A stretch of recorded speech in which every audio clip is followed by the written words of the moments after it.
Sahabat, pada waktunya semua kita tanpa kecuali akan terpapar COVID-19, akan terkena COVID-19. Jika tidak tahun ini, tahun depan, 3 tahun lagi, 5 tahun lagi, 10 tahun lagi, dan seterusnya. Mengapa? Karena COVID-19 tidak akan hilang, ia akan terus hidup bersama kita, sebagaimana yang pernah dicontohkan oleh virus-virus lainnya dalam sejarah yang tetap hadir bersama kita. Namun, saat itu semoga ketika kita yang terpapar, saat itu COVID-19 tidak lagi melumpuhkan kita, tidak lagi melumpuhkan ekonomi kita, tidak lagi mengganggu ruang publik kita, tidak lagi mengganggu kegiatan sosial kita. Mengapa? Karena pada waktunya COVID-19 akan berubah dari pandemik menuju endemik. COVID-19 berubah dari pandemik menuju endemik. Nah, itulah respon saya yang pertama ketika saya membaca Wall Street Journal. Ini beritanya, Wall Street Journal. Ini berita Wall Street Journal 2 hari lalu di awal Juli yang menceritakan bahwa Singapura kini sudah menyiapkan satu model public policy, satu model kebijakan, satu model ruang publik yang mengantar penduduknya, warganya hidup panjang bersama COVID-19. Karena mereka menyadari COVID-19 tak akan sirna, yang terjadi hanya perubahan dari pandemik menjadi endemik. Apa itu pandemik? Apa itu endemik? Dan mengapa terjadi perubahan itu? Nah, saya mulai dulu dengan kasus. Semua kita pastilah pernah mengalami terkena flu. Saya pribadi kena flu mungkin dalam hidup saya 10-20 kali. Tapi flu yang saya alami itu tidak lagi melumpuhkan saya. Flu juga tak lagi melumpuhkan masyarakat. Padahal jenis flu yang lain tapi sama-sama flu, yang namanya Spanish flu. Padahal di tahun 1918, 1917 itu juga pernah menjadi pandemik. Dan tak tanggung-tanggung 50 juta sampai 100 juta manusia yang mati. Jadi pernah satu masa 1917, 1918 itu era di mana Spanish flu menjadi pandemik. Saat itu penduduk dunia masih 1,5 miliar. Tapi terpapar virus Spanish flu itu 500 juta. Sepertiga penduduk dunia saat itu terkena Spanish flu 500 juta, dan dari 500 juta itu wafat 50 sampai 100 juta. Jadi kita lihat dibanding 1,5 miliar manusia, 100 juta yang wafat, berarti 6% dari populasi dunia mati karena Spanish flu. Jelaslah ini efek mematikan dari sebuah flu, sebuah wabah yang bahkan 100 kali lebih hebat dari COVID yang kita alami sekarang. Sekarang ini kita ada 7 miliar manusia, dulu itu baru 1,5 miliar, sekarang ini yang mati itu masih di bawah 50 juta, jauh di bawah 5 juta, bahkan di tahun 1918 yang mati lebih dari 50 juta, bahkan ada yang mengatakan 100 juta. Jadi pernah satu masa flu itu menjadi pandemik yang 100 kali lebih mematikan dari COVID yang kita alami sekarang. Tapi flu yang kita alami sekarang ini tak lagi mengganggu kita. Kita terganggu hanya seminggu, tapi tak ada gelombang ekonomi yang kacau balau karena datangnya flu di era sekarang ini, di abad 21 ini. Tak ada ruang publik atau lockdown atau PSBB yang diterapkan karena flu. Mengapa? Karena flu berhenti menjadi pandemik dan ia hanya menjadi endemik. Pandemik adalah kondisi di mana wabah terjadi secara global, multi-stage, multi-negara yang mematikan.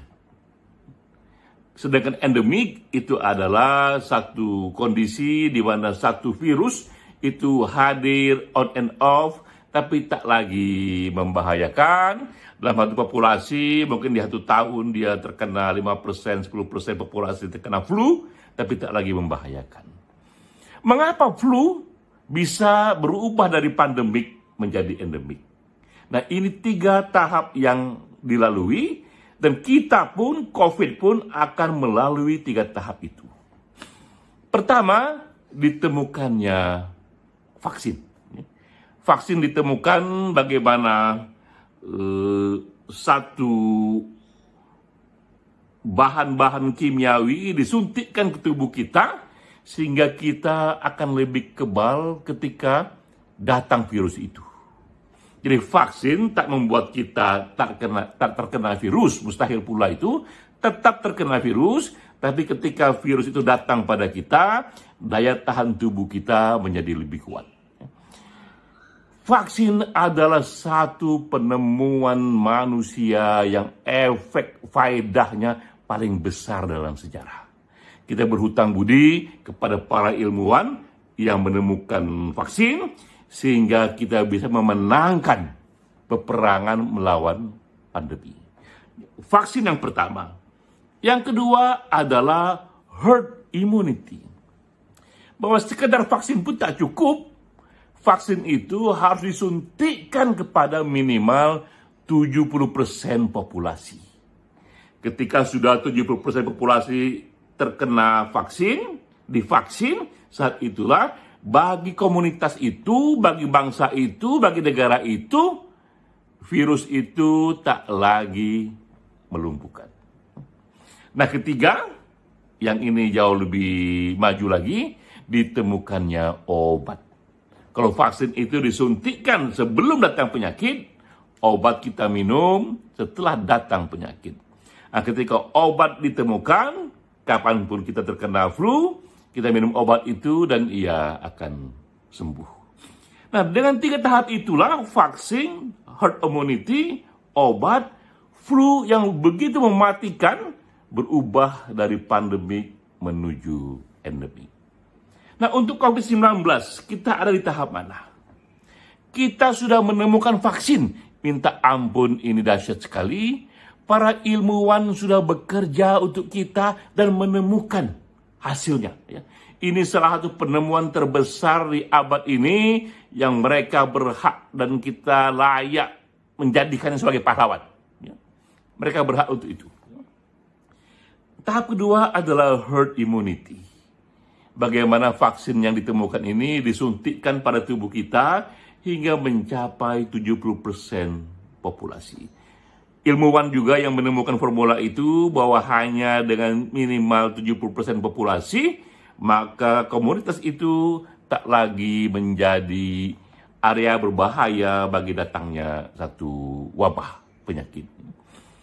Di sini pemerintah yang berperan, pemerintah yang membeli vaksin sebanyak itu dan menggratiskannya kepada populasi. Alhamdulillah kita sudah di tahap yang kedua. Jika di dunia barat kita lihat di Amerika, di Israel, dan di Inggris, di Italia, mereka sudah divaksin di atas 50% populasi. Indonesia pelan-pelan menuju ke sana, kita sudah di tahap 10%. Semoga terus menuju 20%, 30%. Dan disitulah peran serta publik luas.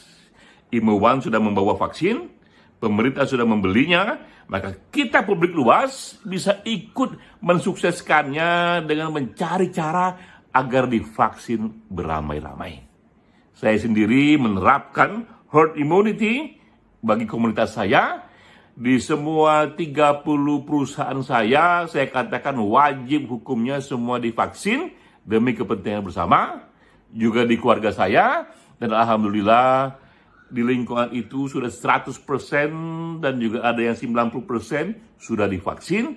Herd immunity tercapai di komunitas saya, dan kita semua bisa melakukan hal ini secara serentak berpartisipasi, bukan menghindari vaksin, tapi justru mendorong, mencari cara agar lingkungan dekat kita yang bisa kita kontrol divaksin hingga lebih dari 70%. Nah, ketiga, kita sedang menunggu tahap selanjutnya, di mana sekarang ini berbagai perusahaan raksasa farmasi berlomba-lomba mencari obat bagi COVID.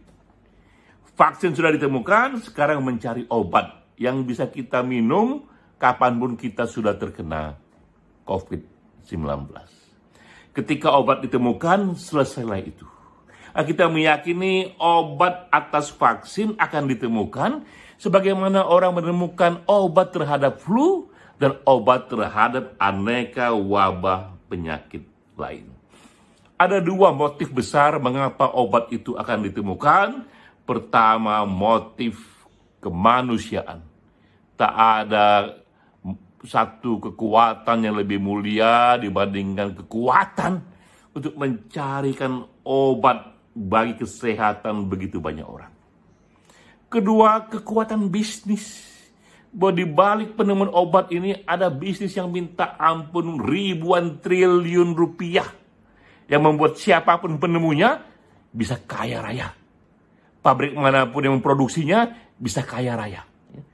Ketika dua motif besar berjumpa, motif kebajikan ditambah motif bisnis, hanya masalah waktu saja, akan ditemukanlah itu ilmunya, akan ditemukanlah itu obatnya.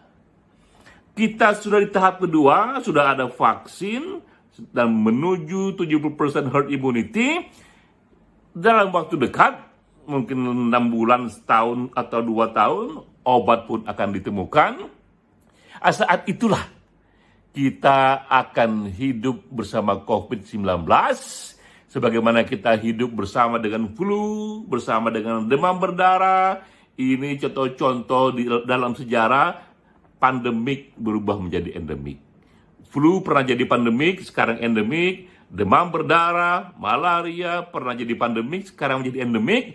Pada waktunya, COVID-19 juga akan menjadi endemik. Seperti Singapura, kita pun juga Indonesia harus menyiapkan model living, ya, model for living, model hidup yang bersiap-siap untuk hidup bersama COVID-19 dalam waktu yang sangat panjang sekali. Dan kita pun siap-siap juga pada waktunya akan terkena COVID-19. Siapapun kita, seperti bagaimana kita juga terkena oleh flu.